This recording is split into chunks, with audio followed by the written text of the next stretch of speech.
أيها الناس، الصلاة. بستویەکی ڕەمەزان ڕۆژی کۆچی دوایی عەلی کوڕی ئەبی تاڵب ناسراو بە ئەمیری باوەڕداران. ئەو ڕۆژەی کە تا ئێستا شەڕی مەزهەبی لەسەر دەکرێت لە نێوان موسڵماناندا. بەپێی هەندێک سەرچاوی مێژووی عەلی کوڕی ئەبی تاڵب بە یەکێک لە خەلیفەکانی موسڵمانان دادەنرێت کە زۆرترین قسە و باسی لەسەر کراوە.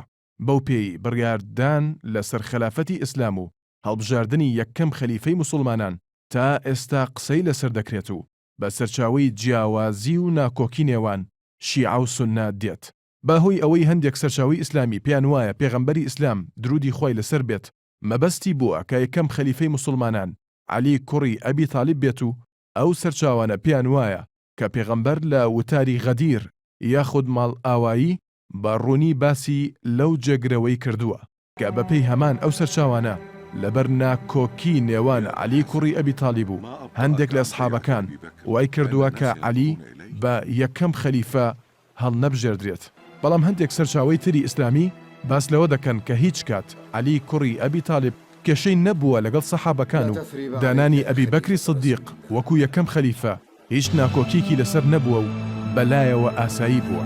باپێی هەندێک سەرچاوی ئیسلامی ئەو ناکۆکیانە بەردەوام بوون و بوونەتە هۆی کوشتنی سێ خەلیفەی موسڵمانان لە کۆی چوار خەلیفەکە کە دوایین خەلیفەیان عەلی کوڕی ئەبوو تاڵب لە 19 ڕەمەزانی ساڵی 40 کۆچیدا لە مزگەوتی کوفە و لە کاتی نوێژی بەیانی بە شمشێرە ژەهراویەکەی عەبدوڕەحمان بن مەلجەم بریندار کرا و شمشێرەکە بەرسەری کەوت و لە پاش 3 ڕۆژ خەلیفەی موسڵمانان و کوڕەمام و زاوای پێغەمبەری ئیسلام لەسەر دەستی موسڵمانێک گیانی لەدەستدا کە بکوژەکە قسەیەکی بەناوبانگی هەیە کاتێک شمشێرەکەی داوە لە خەلیفەی موسڵمانان وتوێتی سوێند بەخوای کەعبە سەرکەوتوو بوو.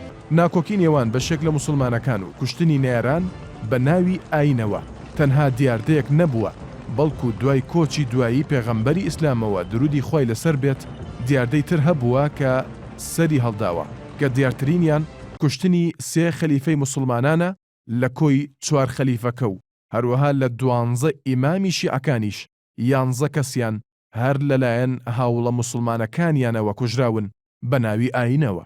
بەپێی هەندێک لە سەرچاوە مێژوویەکان ناکۆکیەکان لە پاش کۆچی دوایی پێغەمبەری ئیسلامەوە سەریان هەڵداوە بەڵام شەڕی ناوخۆی نێوان موسڵمانان لە سەردەمی خەلیفەی چوارەم واتە لە سەردەمی ئیمامی عەلیەوە دەستی پێکردووە کە لە سەردەمی ئیمام عەلیدا 3 جەنگی ناوخۆیی گەورە ڕوویاندا.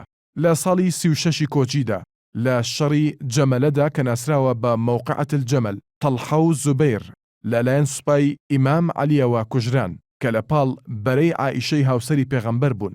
لە ساڵی 37 کۆچیدا شەڕی سەفین کە ناسراوە بە موقعەت سەفین لە نێوان سوپای ئیمامی عەلی و مەعاویەدا ڕوویدا.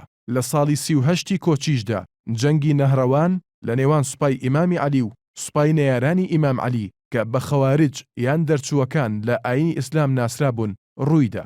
دوای ئەوەی لە ساڵی 41 کۆچیدا لە سەردەستی مەعاویە خلافەتی ئومەویەکان دامەزرا لە ماوەی نزیکەی 90 ساڵی دەسەڵاتی خلافەتی ئەمەویەکانیشدا شەڕی دەسەڵات و جەنگی ناوخۆی موسڵمانان و کوشتنی بەشێکیان لەلایەن بەشێکی تریانەوە بەردەوام بوو. لە ساڵی 50 کۆچیدا حەسەنی کوڕی عەلی ئەبی تاڵب کە کچەزای پێغەمبەر بوو لەلایەن جەعدەی کچی ئەشعەثی هاوسەریەوە ژەهر خوارد کرا کە بەپێی هەندێک سەرچاوە ئەم ژەهر خواردنە لە سەرفەرمانی مەعاویەی کوڕی ئەبوو سوفیان بوو. لە سەردەمی یەزیدی کوڕی مەعاویەدا لە شەڕێکدا ئیمام حوسێن ئیمامی سێهەمی شیعەکان و 73 کەس لە ئەندامانی خێزانەکەی کە بە خێزانی پێغەمبەری ئیسلام درودی خۆی لەسەر بێت ناسراون کوژران و سەربڕان. هەر لە سەردەمی یەزیددا شۆڕشێکی دانیشتوانی مەدینە سەرکوت کرا و بەپێی هەندێک لە سەرچاوەکان 700 کەس کوژراون. دواتریش و لە سەردەمی عەبدولمەلیک بن مەڕوان عەبدوڵڵا کوڕی زوبەیر کوژرا و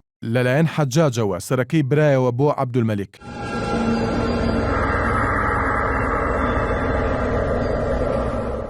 لە سەردەمی هیشام بن عەبدولمەلیکیش ئیمام زین عابدین کە بە نەوەی پێغەمبەر لە قەڵەم دەدرێت کوژرا و تەرمەکەی لە دەروازەی دیمەشق لە خاچترا.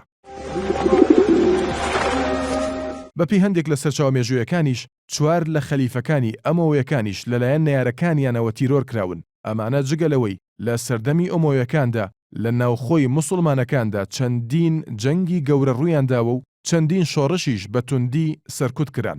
بەڵام ئەبوو مسلم خوراسانی لە دوایین شۆڕشدا مەروان بن حەمەد دوایین خەلیفەی ئەمەویەکانی کوشت و دوای ئەو ڕووداوەش خەلافەتی عەباسیەکان دامەزرا.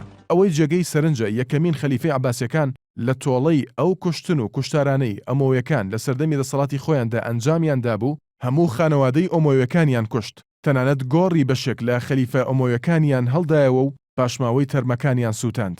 مێژووی شەڕ و ناکۆکیەکانی نێوان بەشێک لە موسڵمانان تا ئێستاش لە هەندێک ناوچەی جیهان بەردەوامە کە خۆی لە جەنگی سوننە و شیعە دەبینێتەوە.